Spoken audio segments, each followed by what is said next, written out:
Bienvenidos al canal de YouTube del Instituto de Investigaciones Jurídicas de la UNAM. En esta ocasión conversaremos con el profesor Leonardo García Jaramillo, quien imparte cátedra en la Universidad EAFIT de Colombia. Doctor García Jaramillo, cuéntenos sobre esta cuestión del neoconstitucionalismo. Se habla mucho de esta nueva corriente del pensamiento jurídico, pero hay quien piensa que esto no es así, que no existe realmente algo como el neoconstitucionalismo. ¿Qué nos podría decir al respecto? Bueno, ante todo, gracias por la invitación. Un gusto y un privilegio estar acá en este escenario para este diálogo. Pues lo primero que habría que decir es que si bien es una corriente, una tendencia muy contenciosa, donde hay tendencias y vertientes en algunos sentidos contradictorias, creo que desde los países que entraron al constitucionalismo luego de la segunda posguerra ha habido una renovación tanto de los catálogos de derechos que se han incluido en las constituciones como de una progresiva intención institucional por llevarlos a la práctica. Esto ha llevado a una renovación no solo de los textos, sino de las prácticas jurisprudenciales, sino que a medida que ha, digamos, traspasado el tiempo, la dogmática jurídica, la literatura jurídica, la doctrina ha tenido un resurgimiento que creo yo que es difícilmente discutible, tanto en los grandes polos intelectuales a nivel jurídico en Latinoamérica como México y Argentina, como en otros que empiezan a resurgir como bien se sabe Colombia y en algunos otros sentidos pues Brasil, también incluso Argentina después de su reforma del 94 y los países que se articulan con esta tendencia transnacional. En el libro que tuve el privilegio de coeditar con usted, el Canon Neoconstitucional, se refiere particularmente a la situación del neoconstitucionalismo en Colombia. ¿Nos podría decir qué avances ha habido sobre este tema en su país? Sí, yo creería que sin chauvinismo puede afirmarse que Colombia ha sido uno de los países en los cuales mayores efectos ha tenido, en los cuales ha habido un influjo más determinante, no solo en la manera de concebir y de aplicar el derecho, sino también que ha tenido una influencia transversal, diría yo, en la mentalidad de los nuevos juristas, en donde hoy se lee de manera inédita, como no acontecía hace una o dos décadas atrás, los grandes trabajos, no solo de tu autoría, sino también de Alexi, de Ferrajoli, digamos, de muchos otros autores, muchos de los cuales nos acompañan en el libro, y ello ha tenido no solo esta influencia teórica que mencionaba, sino que el neoconstitucionalismo, como toda teoría social, como toda teoría jurídica, tiene una permanente vocación de rendir efectos prácticos, y en Colombia, tanto a nivel jurisprudencial como a nivel doctrinario, esta doctrina ha tenido, y también podría mencionarse, por ejemplo, el asunto pedagógico que destacaba hace un momento, ha tenido efectos, por ejemplo, hoy en la jurisprudencia, como bien se sabe, hay doctrinas como el efecto horizontal de los derechos fundamentales, el efecto de irradiación de los derechos, la constitucionalización de los derechos, del derecho, el proceso, digamos, que algún autor ha llamado la constitucionalización de la vida cotidiana, en donde se ve básicamente por mecanismos como la acción de tutela, que es un poco nuestra versión del recurso de amparo, como bien se sabe, efectos pues, muy efectivos en las maneras de aplicar el derecho a nivel no solo judicial, sino también no solo de la jurisprudencia constitucional, sino también de otras ramas del poder público, en donde ya la jurisprudencia es vista como una fuente de derecho. Antes se entendía, en virtud de nuestra constitución anterior, que la jurisprudencia era una fuente auxiliar. Hoy, sin duda, la jurisprudencia ha desmonopolizado la creación de derecho en cabeza de la rama legislativa y se constituye hoy a partir de las subreglas constitucionales que constituyen a la par un influjo de esta idea famosa de la dogmática de la mano de las normas adscriptas. A partir de las normas adscriptas que hay en Colombia, mencionaría por destacar algún ejemplo el tema de derechos sociales, en particular mínimo vital, los efectos extendidos de la acción de tutela, la vía de hecho, todo lo que se ha encontrado, por ejemplo, a nivel de,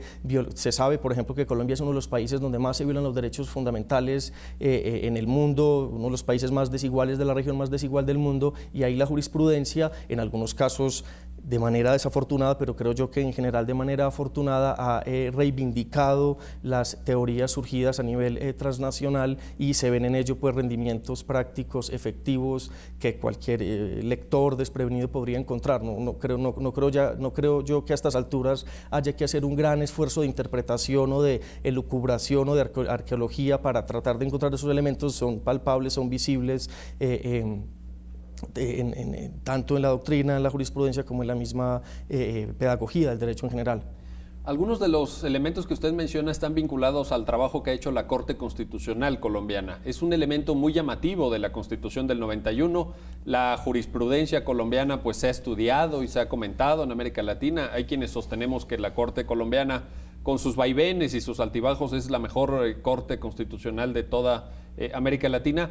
Pero hay quien subraya que esta preponderancia de los jueces, esta preeminencia del Poder Judicial no es algo sano para el debate democrático. Y por otra parte están quienes desde el neoconstitucionalismo dicen que es inevitable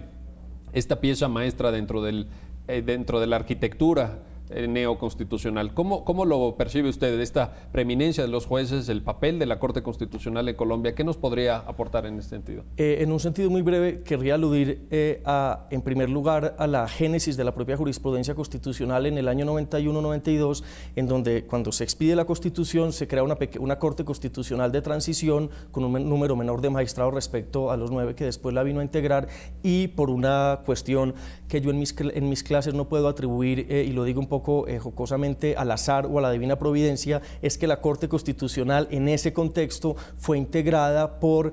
profesores y doctrinantes, no solo a nivel de los magistrados titulares, sino de los magistrados auxiliares, que eran varios de los más conspicuos teóricos y académicos que había en el país. Pienses en Rodolfo Arango, en Rodrigo Primni, Mauricio García Villegas, entre otros profesores bien conocidos y ahora, digamos, relevados por otros profesores también con sus doctorados en prestigiosas universidades y con sus investigaciones académicas que precedieron su trabajo judicial, y a partir de ahí fueron autores y profesores y después magistrados con mucha sensibilidad por esta tendencia a los desarrollos dogmáticos transnacionales. Si uno ve, por ejemplo, las primeras sentencias de tutela o las primeras que examinaron cuestiones de constitucionalidad, es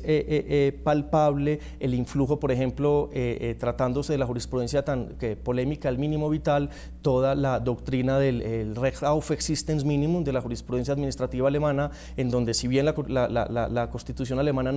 la Constitución colombiana, perdón, no consagra un derecho a la subsistencia, se encontró que la protección a cierto nivel y en ciertas poblaciones respecto de casos concretos de la protección de derechos sociales era un presupuesto de los clásicos derechos de defensa, de los clásicos derechos de libertad. Y la Corte,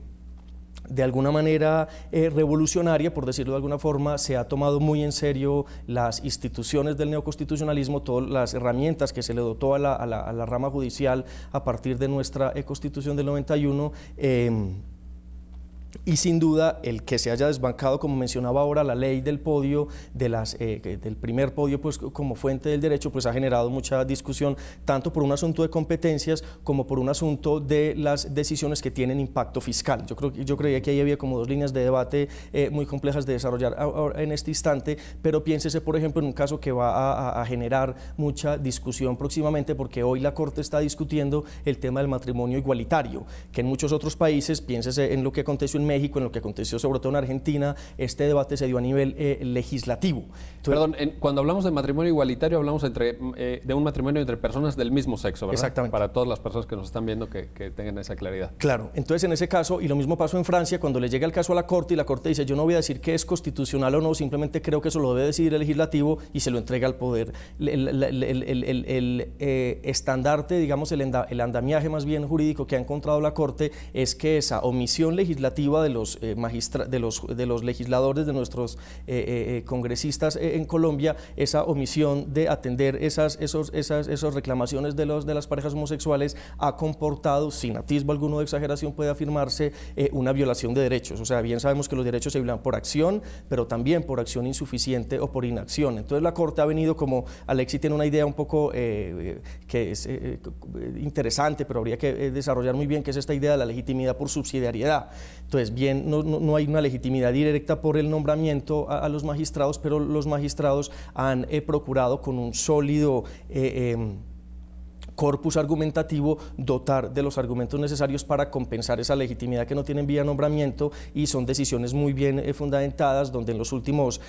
básicamente desde 2007, la Corte ha venido reconociendo derechos para las parejas homosexuales, no solo a nivel civil, a nivel laboral, sino incluso a nivel penal, de las garantías para las maneras en las cuales se atestigua en juicio. Y ahora se está discutiendo tanto matrimonio sin adopción, en Colombia se está discutiendo solo matrimonio, y la decisión posición que tome la Corte sobre lo que puede decirse en principio que la ponencia es favorable al matrimonio igualitario del el magistrado ponente Henao, que es ahora el presidente, y se está discutiendo el caso concreto de una pareja respecto de adopción, que donde se reconozca en ese caso va a generar posiblemente una bandada de decisiones o al menos de reclamaciones en ese sentido, pues por derecho a la igualdad. Bueno, pues muchísimas gracias por sus palabras. Colombia está cumpliendo 20 años con el texto de 1991, un texto emblemático en América Latina, del cual estoy seguro que los juristas mexicanos tenemos mucho que aprender. Y por supuesto del desarrollo que a ese texto le ha dado la Corte Constitucional colombiana, con los ejemplos y los casos que nos acaba de relatar de forma breve el doctor Leonardo García Jaramillo. Muchísimas gracias. Gracias, Miguel.